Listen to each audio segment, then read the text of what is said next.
मनुष्य 8 बजे तक स्नान नहीं करते, उस घर में जो है मामला ठीक नहीं रहता।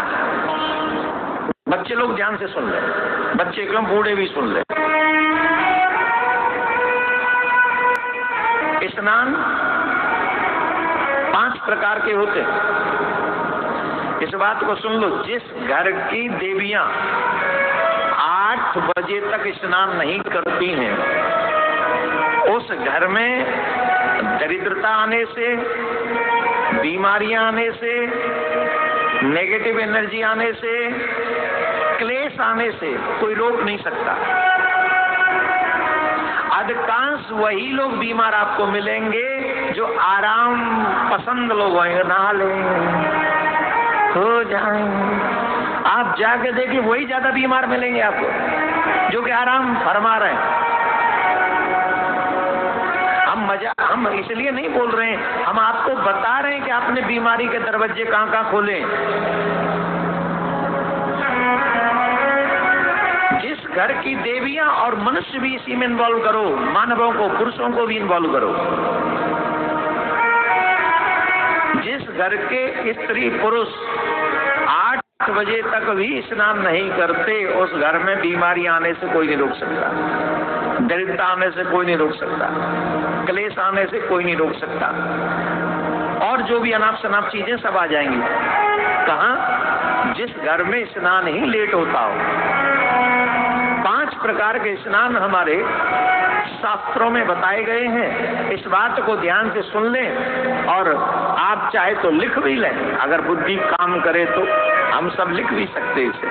हमारे पुराणों में बताया गया है, मनुस्मृति में भी बताया गया है, विष्णु पुराण में भी बताया गया है, गरुड़ पुराण में भी इसका वर्णन, 5 प्रकार के स्नान का वर्णन आया है। सबसे पहले ब्रह्म स्नान, देव स्नान, ऋषि स्नान, मनुष्य स्नान, और अंत में आता है राक्षस स्नान।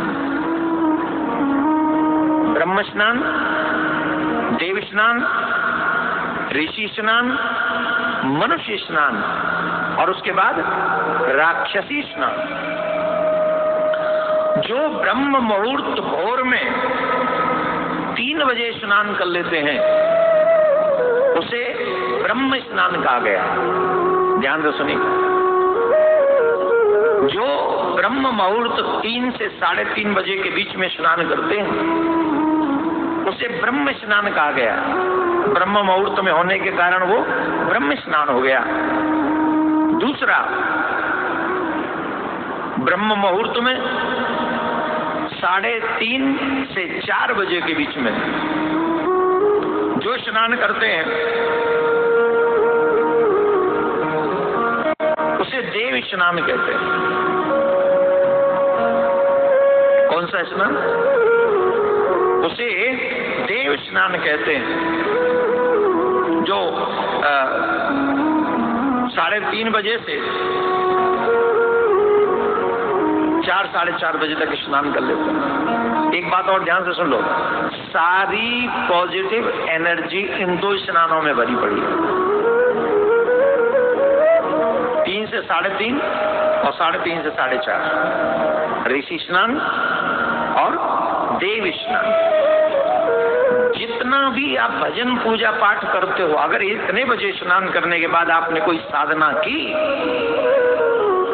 तो उसका हजारों गुना ज्यादा फल आपको प्राप्त होता है। और आप जो कहते हैं ना, मन नहीं लगता, मन नहीं लगता, मन दौड़ के उसमें लग जाता है, दौड़ के मन लगता है उसमें।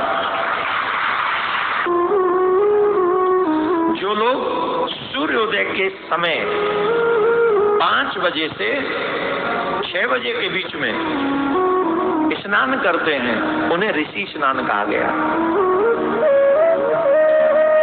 ये ऋषि स्नान 5 बजे से 6 बजे के बीच में, इसे ऋषि स्नान कहा गया। इससे भी तमाम रिद्धि सिद्धि और भगवत कृपा प्राप्त होती है। इसके बाद में 6 बजे से लेकर 8 बजे तक मनुष्य स्नान कहा गया। और मनुष्य स्नान भी अगर इस समय तक हो जाए, 6 से 7 बजे भी हो जाए, 6, 6:30 बजे हो जाए, फिर 6:30 बजे भी हम पूजा में बैठ जाएं, 7:30 बजे तक 8 बजे तक भी पूजा करें, तो भी इससे कम से कम मनुष्यों का कार्य तो माना ही गया। तेरा क्या होगा रे 8 बजे तक सोने वाले भालिया। उन लोगों का क्या होगा जो 8 बजे तक सोते ही रहते हैं, नहाएंगे कब? और मोस्टली 8 बजे के बाद ही लोग स्नान करते हैं, जिसे राक्षसी स्नान कहा गया। कौन सा स्नान? बताओ ईमानदारी से, तुम्हारे घर में कितने लोग राक्षसी स्नान करते हैं? मोस्टली लोग राक्षसी स्नान कर रहे हैं आज का मनुष्य। और फिर कह रहे हम बीमार बहुत रहते हैं, हमारे घर में बरकत नहीं है, हमारे घर में ये नहीं है, हमारे घर में ये नहीं। आप याद रखो, जो लोग सुबह ब्रह्म मुहूर्त में स्नान करते वो बीमार बहुत कम पड़ते, ना के बराबर। अब देख लो उनकी जीत, और वो ज्यादा जीते हैं। चलते चलते एक बात कहना चाहूँगी, यदि वीडियो में दी गई जानकारी आपको अच्छी लगी हो तो लाइक शेयर सब्सक्राइब करना मत भूलिएगा। राधे राधे, श्री शिवाय नमस्तुभ्यम, हर हर महादेव। आप ये वीडियो कहाँ से देख रहे हैं ये भी बताना ज़रूर।